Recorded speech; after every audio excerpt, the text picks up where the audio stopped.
papa azalaki na problème makolo bandaka ye liboso ba massage ba kiné après comme na problème à estomac alors comme na tanga comme na poto mundele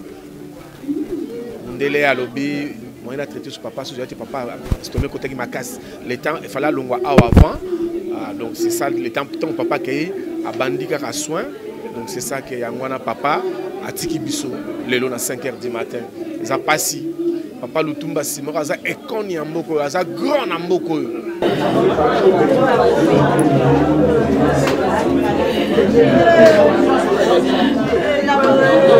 Bon à chaque fois papa ndo lobelo komoko bino bana ngai ngata bokabelinga me bino bokunda ngate cercle nga bino te mtu osombango alors banga cercle nga leta mtu osombango abi ate otie cotisation ezaka pour louer kiti baninga no bafandela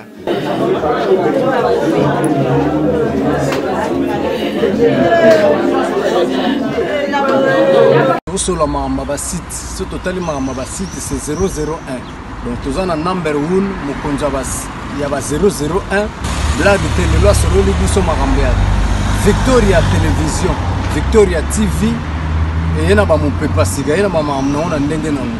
Donc total la Victoria TV na ndenga ilusa na ndenga makambo potozo ba news alelo a elbiso Victoria TV donc aluta continue Victoria certa amen tous ensemble quoi total la Victoria TV ya bino sida bile la confirmer na roboya donc biso tout s'abonner massivement na ndenga idéologie ba européen botondana bobolanda ba faire ya mboka ya par-ci par là donc number 1 na bank tous ensemble. Sida bilele na nenga ilusa Victoria certa amen chiki chachi.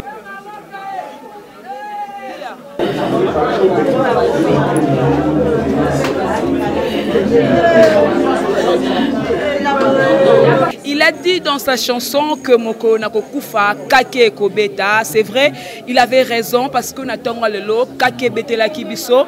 On annonce la mort de Papa Lutumba Simaro Masia à l'âge de 81 ans. Il est mort en Europe. Alors nous sommes là à sa résidence sur avenue Isange Nalingwala. Voilà place Oyo à Sombalopa, on est place Oyo à passer carrière tout musicale et bientôt ça awa dans place Oya Botamela Papa Lutumba Botama awa na Lingwala l'avenue Isange. Yango te kolela bomona batu bazé belé Oyo balire papa Papa Lutumba Oyo ba sepela na ba œuvre na ye les poètes n'est plus Atiki Biso, mais Azala ba œuvre est belle, telle que Massoua, telle que Cœur Artificiel, telle que Obénite, telle que Makambe Bele Bele Oyasala, Ayembana Bana, Abana Kokabola, Tabana Kosangisa. Vraiment, bonjour à tous nos téléspectateurs, au Bodo Talabiso, vraiment de partout. En tout cas, nous sommes là sur Congo Victoria Télévision. Et bien, je suis là, Jemima Ibé, le gros bébé de la presse congolaise. On va essayer un peu de prendre les interviews avec Batnou Soubaza, au Bodo ensemble, na famille. Parce que nous appelons la place Oya Botama, place Oye Avanda, Papa Lutumba Simaro. Bon, on appelle l'anniversaire naé, Toya Kapé Aboye. Ba honora kaye et puis aloba ke non mokolo kufa do bata moto langa basala ngo monument na kweya avenue Nyangwe 24 mutune peza wana eza monument basala ye avenue Mushi et comme avenue Lutumba Simaro donc ba honora qui par le président Joseph Kabila et puis article qui déjà Joseph Kabila qui tarne pour dire que akoyemba le souté et mandat chante d'ailleurs au dirigeant mais article biso lelo tozo ba interview pour que to me capé compatir naye et puis na batno baza merci beaucoup à Pia Mbemba et merci au boss de cette chaîne JB Koumalouta, le vrai pétrolier de Dallas. Merci beaucoup. Voilà donc comme j'avais dit que nous sommes à la résidence de Papa Lutumba Simaro, place Oyo, à Botami, à Koli, n'aveni Sangi, mais triste que te perdre, on avait encore besoin de lui, mais Nzamba Ebi n'a qu'à répondre donc déjà nécessaire condoléances à toute la famille Oboza Libanda, mais la moune Papa Nabiso a écolé la Papa Lutumba. D'abord bonjour. Bonjour maman. Kombo Nangai Simo Yoka. Simo Yoka. Oui, Simo Yoka, donc Oza Matanga Nabiso parce que Ngala Mandoko Fanda Awa. Na kolipe awa na lupango yo le Papa Lutumba parce que bana na ye baza ba camarade na koli awa na le awa kolala pe awa annexe na chose qui sima bon à chaque fois papa ndo lobelo komoko bino bana ngai ngata bokabelinga me bino bokunda ngate cercle nga bino te mtu osombango alors banga cercle nga leta mtu osombango abi ate otie cotisation ezaka pour louer kiti baninga no bafandela mais ngai l'état Nangai. Donc c'est ça. Donc Matanga Zaliawa, Monsieur Stoza n'a pas si, Monsieur Stoza n'a pas si en tout cas. Papa Koufaki Lelo à 5h du matin. Papa Koufaki Lelo à 5h du matin. Tant que tu as qui secret, tu fais l'histoire, tu as batata moi si banoko baé. Après tu publies on a tu as journaliste nyo sur Toyebaki pour te partager ma wa oyo nyo surtout. Voilà donc papa Koufi na maladie nini. Papa Zalaki na problème et ma kolobanda ka liboso. Ba massage ba kiné après comment na problème à estomac. Ah comment na temps comme na poto mundele à lobby, moi il a traité sur papa, sur papa, c'est tombé côté qui m'a cassé. Le temps, il fallait l'on avant. Donc c'est ça, le temps papa qui a bandi à soin. Donc c'est ça que Yangwana papa a tiki biso, le long à 5h du matin. Ils ont passé. Papa Lutumba Simora, ça est con yamboko, ça grand yamboko. Le héros n'a eu que les États-Unis, la France, Matanga Ali, la Kenya, Matanga Zali.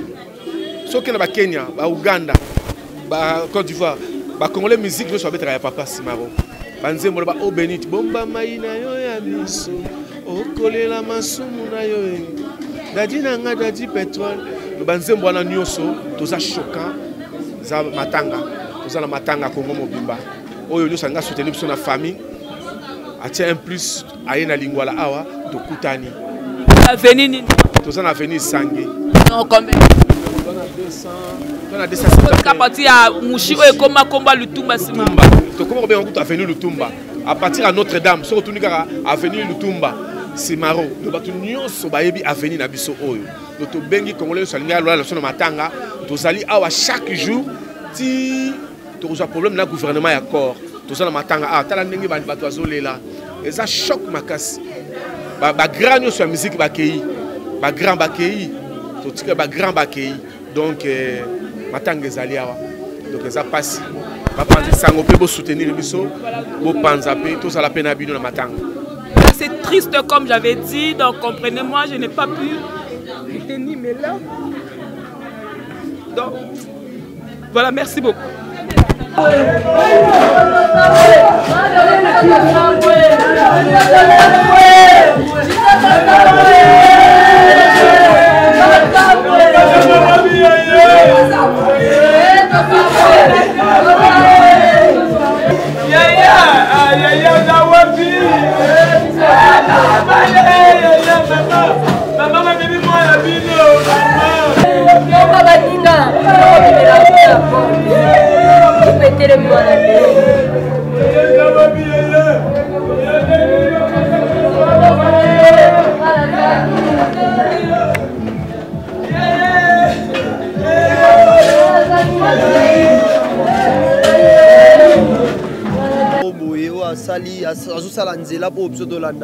mais c'est ngone eza nini eza nzela oya tiki banzembo ya tiki eza neti université mo eza lokwa classe mo ya musique oyo ata biso te ata ba ileki na biso ba oya sima ba kozana na posa oyekola musique ba koyekola na nzela wana bakende pe donc c'est un peu ça tout na pasi ya ko perdre mutu mais tout na esengo yako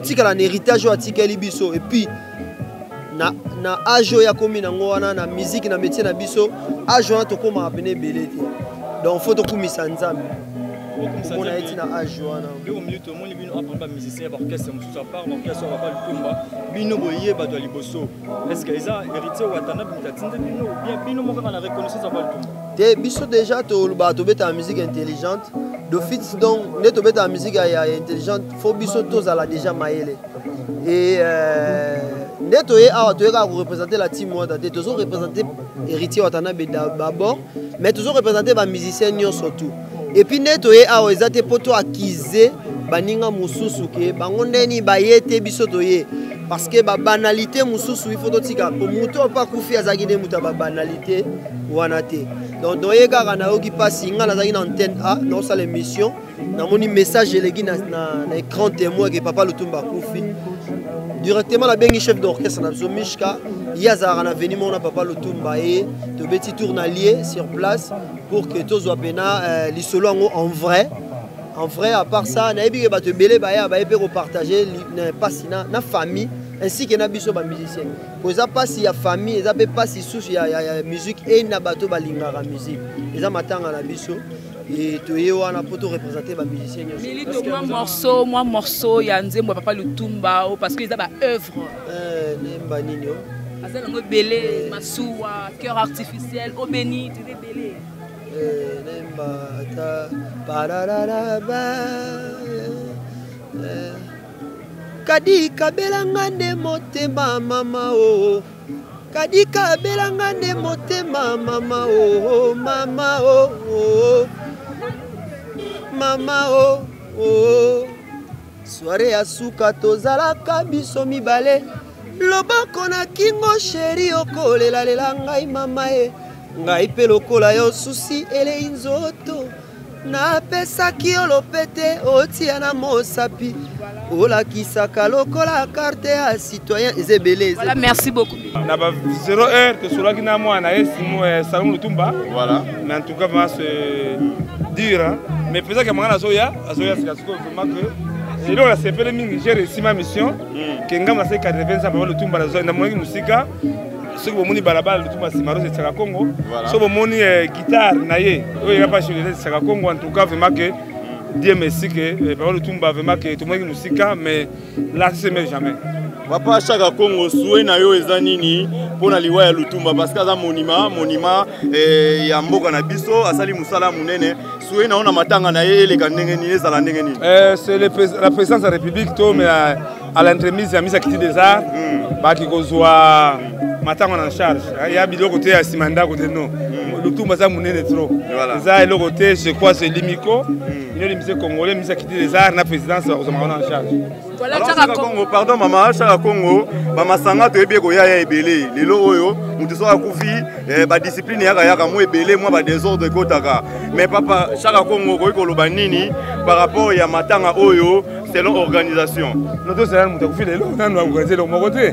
Hein, tous soit chance na yo pesa que manga azokoma participer azokoma wa mutu mituna wana parce que yende mutu pesa ine de musée congolais ngana za mwana musala yango mona yeko préparer terrain puis azoya déjà. Mais Tsaka Congo oloba nini par rapport ya Papa Lutumba sali carrière na ye malamu sans polémique na ndepé lelo nza ba bengi oloba sali lelo fez mutu za perdre c'est moi mutu za perdre na makambo liwa Papa Lutumba jani ngai parce que ya ototikala batu balaka Lutumba simarona kia mwangana on so atikali wana mama yamba distraction. So les Cambezali, on va le tout Mariambayo, Boutumo, Yaroyambayo, plus au conseil, mais au Batikali, en tout cas, espoir, Vanangaï, c'est que moi, qui est au Tikali, au Tikali, vraiment, et n'a espoir à Bangote. Merci. Oui, Bombenga, oui, mais Bombenga, vieux, Mukolo, mais bateau, Bazalaki, so les Cambezali, c'est le tout Massimaro et Kamana Mateta. Voilà, merci beaucoup. Merci. Merci beaucoup, Tsaka Congo. Donc, vous allez voir que son âme repose un peu. Si, naibi batendeni ko petit nanga manda santa za ya imdara pasai. Est-ce que information européenne ça vrai moi accompagner en ligne pour ma précision sur aux anneaux. Babi na biso via perdre molimo na 3 heures du matin à partir de Mikili. Moi souvenir de souvenir de Béné na Lutumba Simaro. Talaka tozaki na oke jazz na Franco na Bomoyi. Azaki vice-président na ngai. Souvenir des belés donc ya mukete des belés vraiment moi ko ta kota ngo za teleki tuna monta ngo nota ngo ti balobi ma watro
Merci, je crois que c'est à toute la nation congolaise et au-delà même du Congo.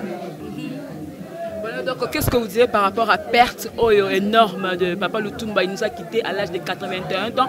On vous avait vu l'autre fois lors de son anniversaire, vous étiez aussi là. Et maintenant, quand vous êtes là, quel sentiment vous anime ces matins? Vous l'avez dit vous-même, c'est un coup de tonnerre.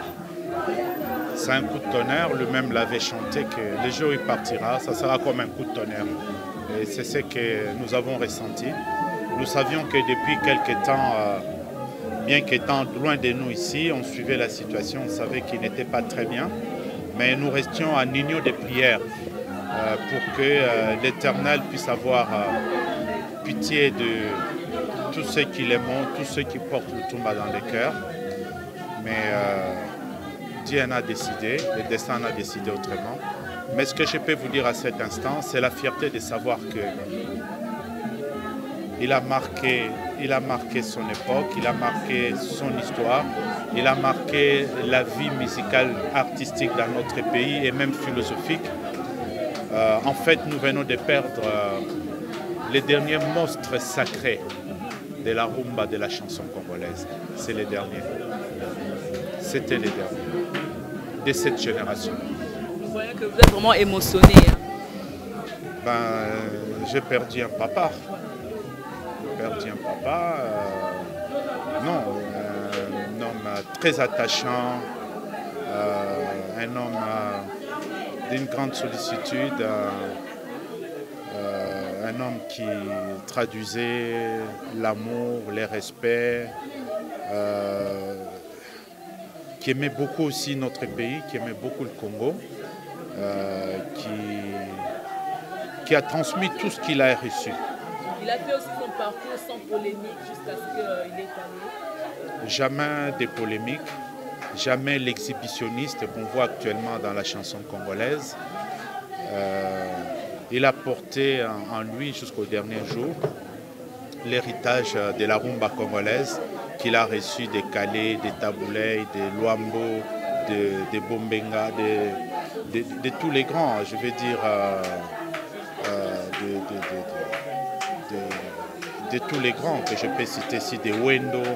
Il portait cet héritage jusqu'à la fin de ses jours et de manière extrêmement digne. Mais il nous a laissé tout de lui. Sa pensée, sa philosophie, sa vision de la vie, sa vision du monde, sa passion, tout de Lutumba est dans ses chansons. Même sa mort, il avait chanté il y a des années. Donc, vous savez, il est parti comme un prophète. Vous savez, les prophètes sont ces êtres que Dieu annonce tout. Les prophètes connaissent même leur mort. Hein, ils les disent même, si vous regardez dans la Bible. Lutumba fut véritablement, au-delà de sa qualité de grand poète, il fut pour notre société un poète. Il a chanté tous les aspects presque de notre civilisation, de notre culture. Et il était pour nous une référence, un repère, une source où on venait se ressourcer. Jamais vous pouvez parler avec Papa Lutumba 4-5 minutes sans qu'il vous sorte une sagesse. Sans qu'il vous sorte une sagesse. Alors, des hommes comme ça, pour moi, ce sont des savants parce que, comme s'interroge un célèbre professeur ici, Kamba Ibouach, il dit comment les idées viennent aux savants. Alors, comment les chansons viennent à Lutumba? Comment les mots viennent à Lutumba? Comment toute cette philosophie? Donc au-delà du savant, ce fut un prophète.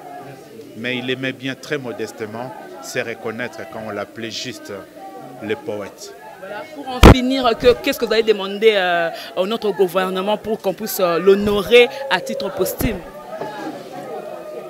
C'est quelqu'un qui a apporté un grand héritage, qui a laissé cet héritage à la nation. Tout ce que nous souhaitons, tout ce que nous demandons à notre gouvernement, tel qu'il a fait d'ailleurs de son vivant, parce que jamais à un artiste vivant, de son vivant, on lui a rendu autant d'hommages de son vivant. Je crois que là où il est, il repose en paix. Tout ce que nous demandons à notre gouvernement comme citoyen, comme un citoyen qui demande, qui exprime un vœu le plus cher, c'est que cet homme puisse avoir droit à des obsèques dignes à son rang, des obsèques dignes à ce qu'il a fait pour ce pays, à l'influence qu'il a eue dans ce pays. Merci beaucoup. C'est moi qui vous remercie.